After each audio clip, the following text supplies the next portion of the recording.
নমস্কার বন্ধুরা, কলিনের রান্নাঘরে আপনাদেরকে অনেক স্বাগত। আজকে আমার রেসিপি হলো ইঁচড় চিংড়ি। ইঁচড়গুলো ডুমু ডুমু করে কেটে হলুদ জলের মধ্যে কিছুক্ষণের জন্য আমি ভিজিয়ে রাখবো। সব এঁচড়গুলো আমার কাটা হয়ে গেছে। 1 ইঞ্চি মতো জল দিয়ে তুলে নেওয়া এঁচড়গুলো হলুদ জল থেকে আমি এর মধ্যে দিয়ে দেবো।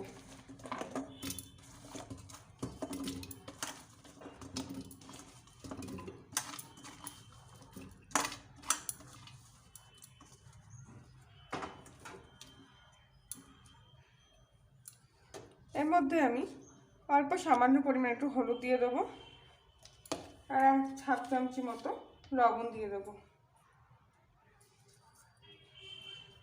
আর ওপর থেকে সামান্য 2-1 ফোঁটা তেল দিয়ে দেবো।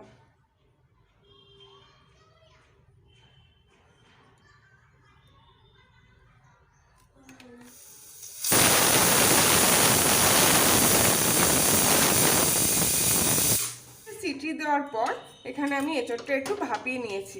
এঁচড়টা কিন্তু ফুল সেদ্ধ করলে হবে না, একটু জাস্ট ভাপিয়ে নিতে হবে। ফুল সেদ্ধ করলে কিন্তু রান্নার টেস্ট থাকবে না। জলটা ফেলে দিয়ে এঁচড়টা আমি ছেঁকে নেব।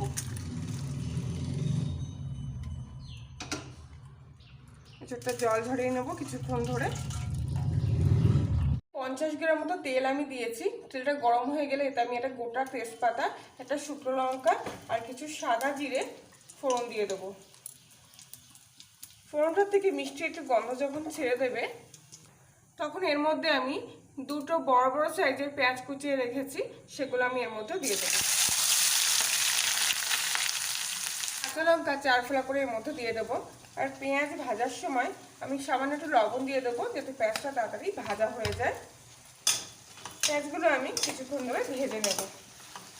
আধ ভাজা মতো হয়ে গেলে এতে আমি 1 চামচি মতো রসুন বাটা আর 1 চামচি মতো আদা বাটা দিয়ে দেবো। আদা রসুনের পেস্টটা একটু ভাজা ভাজা করে নেব।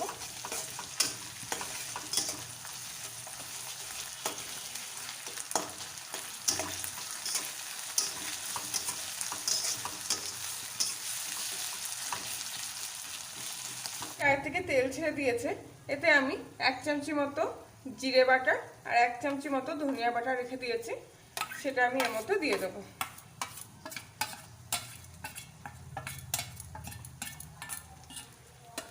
এর মধ্যে একটা টমেটো কুচি দিয়ে দেবো।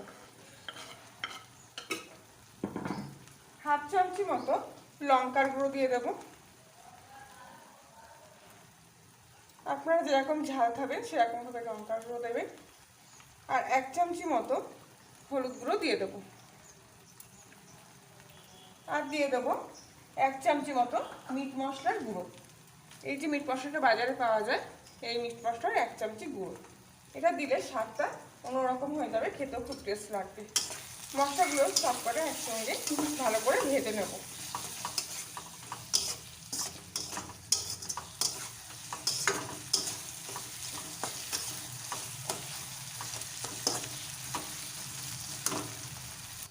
রান্নায় ব্যালেন্স করার জন্য আমি এতে 1/2 চামচি মতো চিনি দিয়ে দিলাম আর একটু লবণ দিয়ে দেবো। যেহেতু আগে লবণ দেওয়া ছিল তাই 1/2 চামচি মতো লবণ দিয়ে দিলাম। মশলাটা ভালো করে কিছুক্ষণ ধরে কষিয়ে নেব।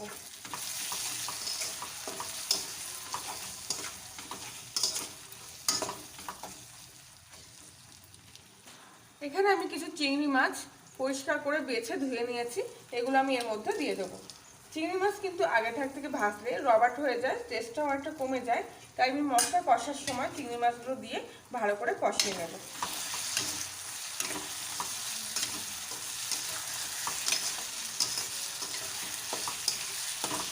কেটে রেখেছি সেগুলো আমি এর মধ্যে দিয়ে দেবো। সব কিছু দিয়ে একসঙ্গে কষিয়ে নেব। আলুটা আগে থেকে ভেজে রাখিনি, কারণ মশলা কষার সময় আলুটা আবার একেবারে কষা হয়ে যাবে।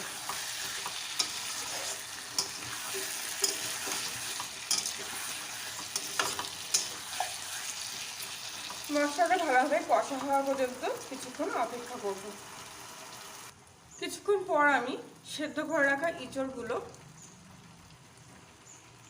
এর মধ্যে দিয়ে দেবো। আবারও কিছুক্ষণ ভালো করে কষিয়ে নেব।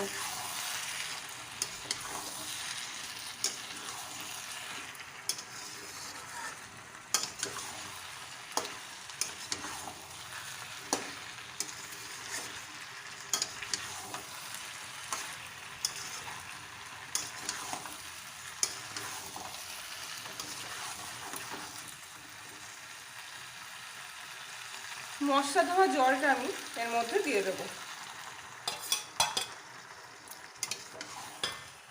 আবারও কিছুক্ষণ ধরে ভালো করে কষিয়ে নেব।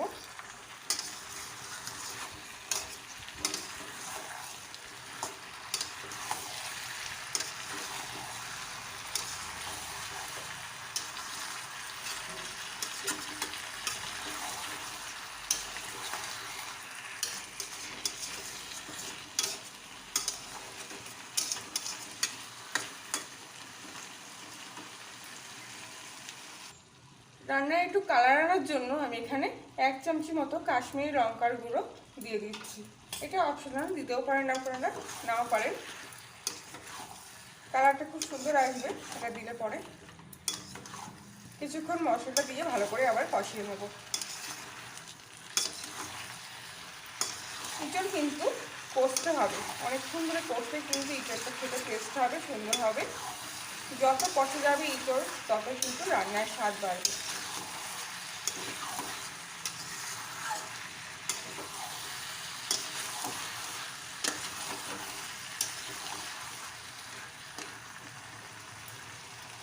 পর ইঁচড়টা ভালো করে কষা হয়ে গেলে এতে আমি গরম জল দিয়ে দেবো। সবসময় গরম জল দেওয়ার চেষ্টা করবেন, তাহলে ভালো সেদ্ধ হবে এঁচড়টা। পরিমাণ মতো জল দিচ্ছি আমি এখানে।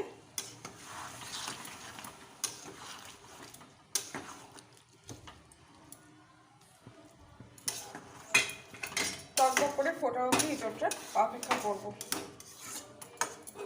ততক্ষণ ধরে আমি এঁচড়টা কিছুক্ষণের জন্য ঢাকা দিয়ে রাখবো।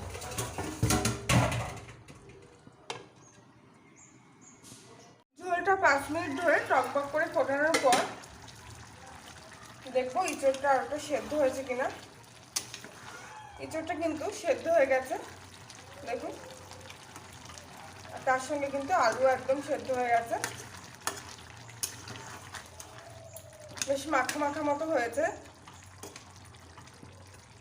এতে আমি এবার 1 চামচি মতো গরম মশলা দিয়ে দেবো।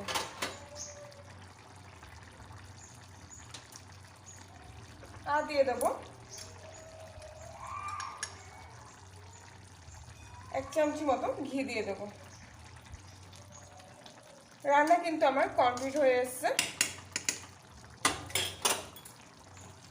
গ্যাসের ফ্লেমটা হাইতে দিয়ে আর কিছুক্ষণ ফুটিয়ে ঠান্ডা হওয়া পর্যন্ত তরকারিটা অপেক্ষা করব। ইঁচড় দিয়ে চিংড়ি মাছের রেসিপিটা আমার রেডি হয়ে গেছে। রেসিপিটি লাগলে লাইক শেয়ার কমেন্ট করবেন, নতুন হলে সাবস্ক্রাইব করে পাশে থাকবেন। আজকের মতো এখানেই, আবার দেখা হচ্ছে অন্য একটি রেসিপির সাথে। সবাই ভালো থাকবেন, সুস্থ থাকবেন, সাবধানে থাকবেন।